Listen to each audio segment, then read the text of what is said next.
नमस्ते। आज का विषय है काम वासना। हमारी ये जो दो आंखें हैं सिर्फ वही दिखा सकती हैं जो भौतिक है, और तीसरी आंख सिर्फ भीतर की ओर खुलने वाली आंख है। काम वासना का यहाँ सीधा अर्थ कामदेव से होता है। हम उसका सीधा मुकाबला नहीं कर सकते, इसलिए उसका नाम प्रेम दे देते हैं। वासना का अर्थ होता है आपके अंदर एक अपूर्णता की भावना जो किसी चीज के प्रति चाह पैदा करती है। जब शिव शब्द का नाम आता है तो भगवान शिव शब्द का नाम आते ही शिव शब्द यूं कहें तो तीसरी आंख का पर्याय बन गया है। ये जो दो आंखें हैं अस्तित्व की भौतिकता को दिखलाती हैं, जो बाहर दिखता है उसे दिखलाती हैं, और आपकी तीसरी आंख बाहर की तरफ नहीं भीतर की तरफ खुलती हैं, जो बुद्धि की आंख है, जो विवेक की आंख है, जो भीतर की तरफ खुलती हैं। और भीतर आप अपने से रूबरू होते हैं और अपने भीतर राक्षसों को और महात्माओं को पहचानते हैं इन इच्छाओं के रूप में। तो आपने बहुत सारी ऐसे बाल्य अवस्था से ही बुद्धिजीवियों के द्वारा ऐसी कथा सुनी होगी कि भगवान शिव साधना में लीन थे और पेड़ के पीछे कामदेव छिपकर तीर से प्रहार किया भगवान शिव के ऊपर, और वो तीर भगवान शिव के दिल में जाकर डायरेक्ट लगा, भगवान शिव के हृदय में लगा। भगवान शिव विचलित हो गए और इस पर उनका त्रिनेत्र खुला, उनकी उग्र आंखें खुली, और कामदेव जो पेड़ के पीछे छिपकर तीर चला रहे थे वो जलकर भस्म हो गए।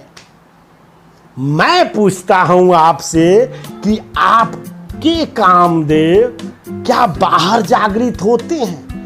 आपकी इच्छा क्या बाहर जागृत होती हैं? आपकी वासना क्या बाहर उत्पन्न होती हैं? तो आप सीधा कहेंगे जी नहीं, भीतर।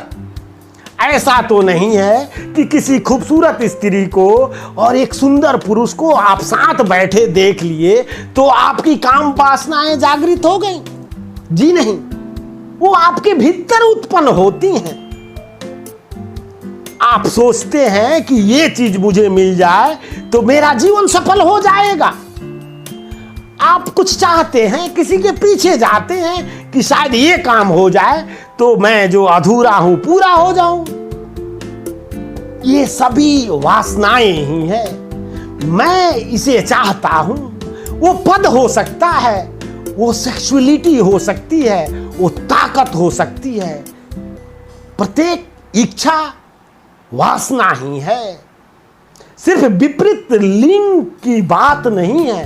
वासना सिर्फ विपरीत लिंगों की बात नहीं है। शॉपिंग करना भी वासना ही है। किसी व्यक्ति के पीछे जाना भी वासना ही है। प्रत्येक इच्छा, हर इच्छा वासना है।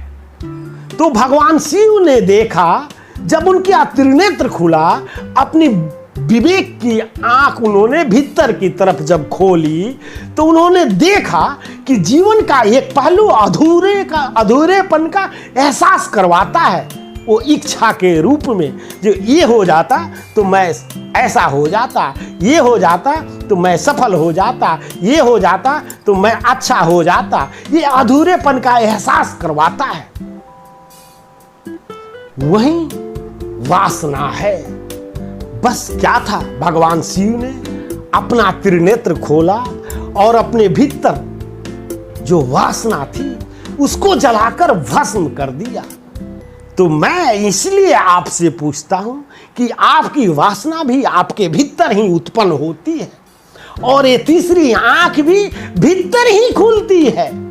तो जिसके पास विवेक हो गया उसकी तीसरी आंख का पता हो गया उस व्यक्ति को, और जब वो अपनी तीसरी आंखें खोलेगा तो उसके अंदर जो ये फिजूल की वासनाएं हैं जो उसे अपूर्णता की एहसास करवाती हैं, उसे वो नष्ट कर देगा, उसे वो त्याग देगा और फिर उसके जीवन का उद्देश्य पूरा होगा। ये बात ऐसा होना चाहिए। जबकि हमारे बुद्धिजीवी लोग समाज में कहते हैं कि कामदेव पेड़ के पीछे छुपे थे और भगवान शिव ने त्रिनेत्र खोलकर जलाकर भस्म कर दिया। जबकि होना ऐसी चाहिए कि कामदेव तो आपके अंदर ही उत्पन्न होते हैं, तो आपके अंदर ही छुपे हैं जो आपको डिस्टर्ब कर रहे हैं। तो अपने तीसरी आंख को खोलिए और जलाकर भस्म कर दीजिए और अपने जीवन के उद्देश्यों को प्राप्त कीजिए। मनोज उपाध्याय को सब्सक्राइब अवश्य कीजिए। मेरी विचारें अच्छी लगे तो सब्सक्राइब करते हुए कमेंट भी कीजिए और लाइक भी कीजिए। आप खुश रहें, स्वस्थ रहें, सुखी रहें, मस्त रहें, यही मेरी परमपिता परमेश्वर से प्रार्थना है। धन्यवाद साथियों।